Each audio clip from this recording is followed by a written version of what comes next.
ginulo tayo ng mga artista, ginulo tayo ng mga katulad ng grupo ni Virus, ginulo tayo at hindi nila, ayaw nilang pababain si Bangag dahil ayaw nila kasi, na maupo si Sara Duterte. Yan eh. Parang ang gusto nila, okay lang si Marcos Jr. na manatili, wag lang si Inday Sara. Kasi mananagot talaga sila, pagbabayarin sila sa kanilang mga kasalanan.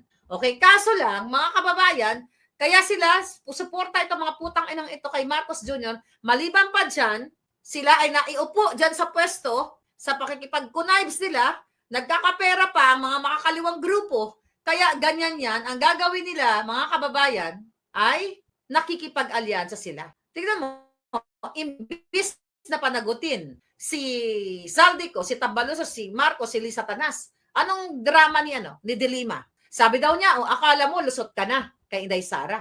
Ano sabi niya? Ito ang balita. Okay? Ang patutsada ni De Lima, bigat lang mahilig sa saba na puro kulugo. Nakita niyo naman, di ba?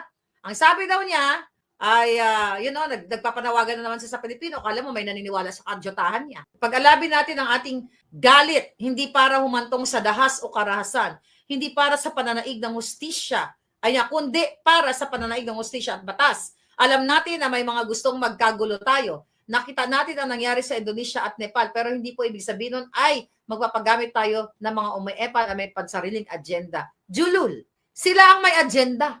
Sila ang nagbayad ng tao. Si Bangag ang nagbayad ng tao. Kaya nga nila nasustentuhan na magsuot ng mga puti. Okay, pati mga artista doon, kunyari, nagbigay-bigay ng mga pagkain, ganyan. Pero yun ay galing din sa talent fee nila. Di ba?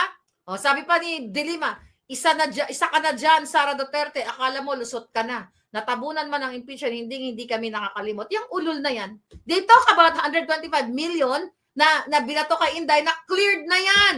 Hindi yan ninakaw. But, De Lima na lumantak ng boto ni Dayan na puro kulugo dahil ang dahilan niya ay frailty of a woman, in Tagalog, kalibugan ng babaeng katulad niya o kakatihan ng babaeng katulad niya. Tapos sabi niya, wag daw magbalinis si Inday. Malinis ka ba, De Lima? Ang putay mo, ang bilat mo, kiniskis mo sa driver mo. Tapos siya mananagot, 125 million.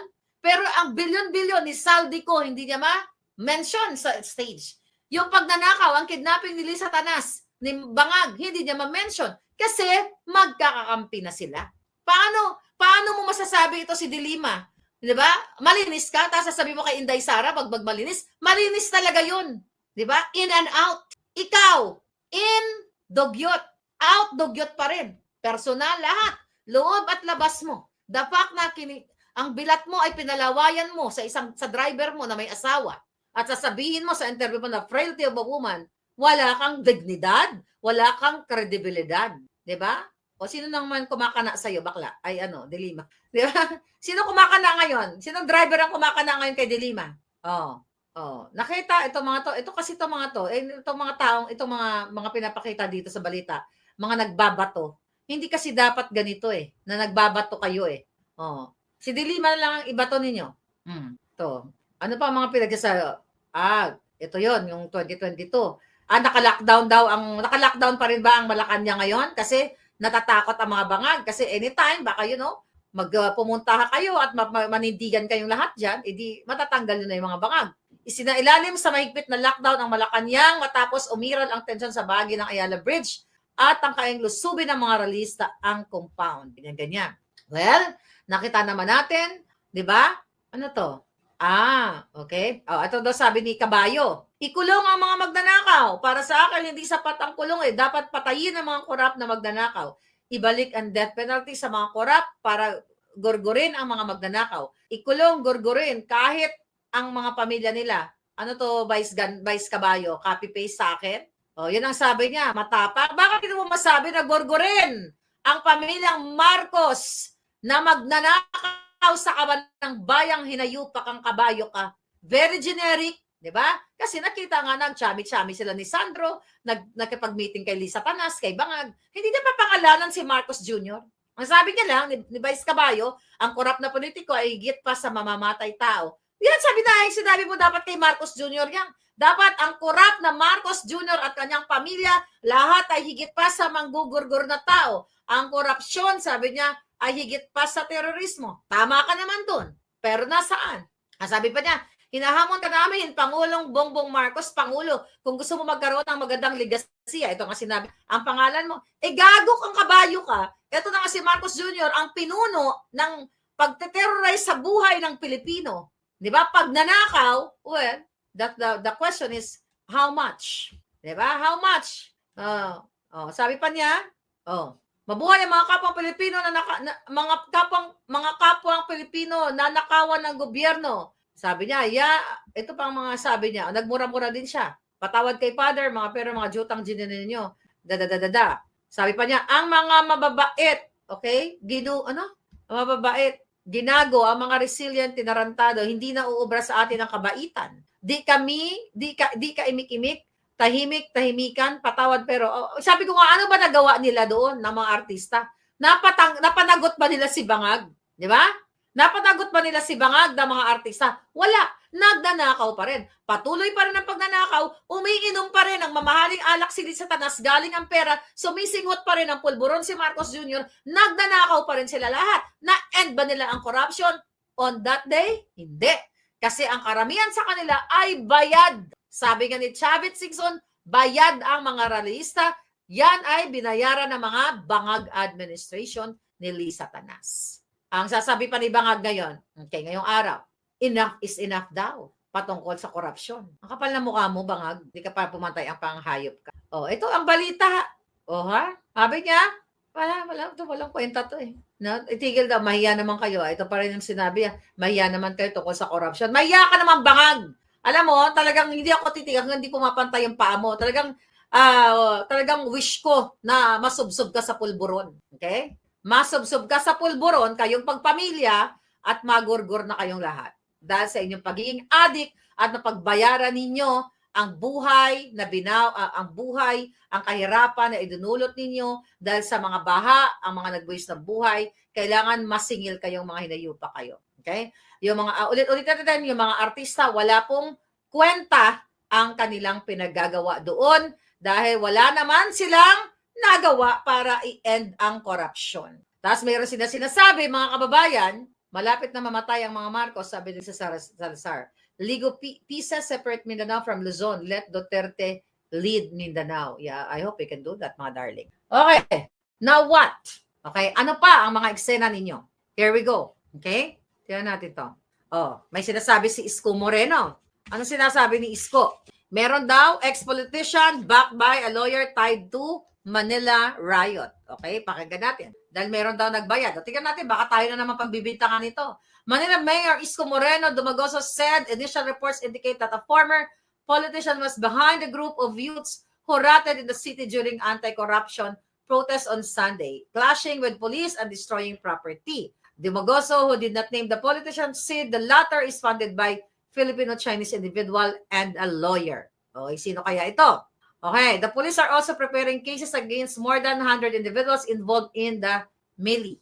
Many of them are minors, with one as young as 12. Yun na nga nakita ko, di ba, kakaawa. Okay, he said all those involved, including the mastermind bands, the rioters will be held accountable. Patagutin mo, Isko. Patagutin mo si Lisa at si Bangag. Di ba? Ngayon, I don't know kung anong gagawin na kay Chavit kasi sabi daw, pwedeng makasuhan si Chavit ng inciting to sedition. Habang kayo ay nagkakagulo, si Mama Lenny ninyo, si Leni Robredo, na galit kay Marcos, ay nag-happy fiesta. Nag-fiesta siya, okay? Nasa Cagayan siya, nag-i-emote-emote. Ayan, may nagsila sa atin. Ayan, no? 22 kahapon yata ito dyan sa Pilipinas. So, wala nang laban si Lenny tungkol sa mga Marcos. Diba? Talagang dami niyang sinasabi yan. Si Lenny nagpa-party, diba? Ako, okay lang ko mag-party kasi it's my birthday. At wala naman akong pwesto sa gobyerno at wala akong ninakaw sa gobyerno at wala akong sweldo sa gobyerno. Pero si Mama Lenny ninyo, ayun, nagpa-party. Di ba? Hindi na siya galit kay Bangag. Di ba? Love niya na si Bangag. Dahil wala siyang magawa ngayon, di ba? Itong mga nangyayari dito. Sabi ni Bangag, wala dapat masaktan. Marcos orders maximum tolerance as violence erupt near pass. Walang masaktan? Tangina yung mga PSG nga yan, nagurgur na. Dahil nahuli kayo, nagchuchuk-tsakan dyan, mga jutang genimis kayo, walang masaktan, ulul. Marcos Jr. sinungaling, dapat pumantay na ang paa niya. Okay? Tapos si John Vic Remulla nagbidabidahan, akala mo napakatapang, ipuno-puno ka ng bodyguard. Kung matapang ka, pumunta ka mag-isa doon, wag ka porma ng formang, ano ka, ayan ang crush ni Lisa, pinapangarap ni Lisa isang umumo ng iyang, ang iyang sandata. Oh my God. Ano nangyayari sa bayan natin? Tuloy pa rin ang laban.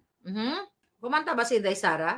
Meron daw, ito, Sara Duterte's birthday gift to Marcos, a protest song versus corruption. Sabi ni Inday, sigaw ng bayan, lumaban na, mga sakim, durugin na. Sinabi, hindi ko pa napanood ang buong ano ni Inday. Durugin na natin. Kami ay apoy na hindi mapatay. Hakbang ng matapang. Sabay-sabay. Ganito na sinabi ni Inday. Yeah, tayo ay apoy na hindi mapatay-patay. Dahil tayo ang sisindi sa mga kawatan. Ito pala yung kanta. Ang ganda nito. Sa dilim, tayo isinilang. Sa hirap, tayo nagdurusa. Sagana sila sa kayamanan. Taong bayan nilunod sa parusa. Kami ay apoy na hindi mapatay. Hakbang ng matapang. Matapang or maisog. Sabay-sabay. Sigaw ng bayan, lumaban na. Mga sakim, durugin na. Mga bulok na pangako. Palasyong ipinatong sa ating boto? Bakit boto? Nakasulat. Mali. Sa palasyong, mali ang spelling dong. Palasyong ipinatong sa ating boto. Boto dapat to. Boto o buto? I don't know. Hindi ko narinig yung kanta eh. Krimen itinago sa kasinungalingan. Kalayaan natin ipinagpalit sa ginto. Kami ay apoy na hindi mapatay. Hakbang ng matapang. Sabay-sabay. Sigaw ng bayan. Lumaban na. Mga sakim, durugin na. Kami ay apoy na hindi mapatay. Hakbang ng matapang. Sabay-sabay. Sigaw ng bayan. Lumaban na.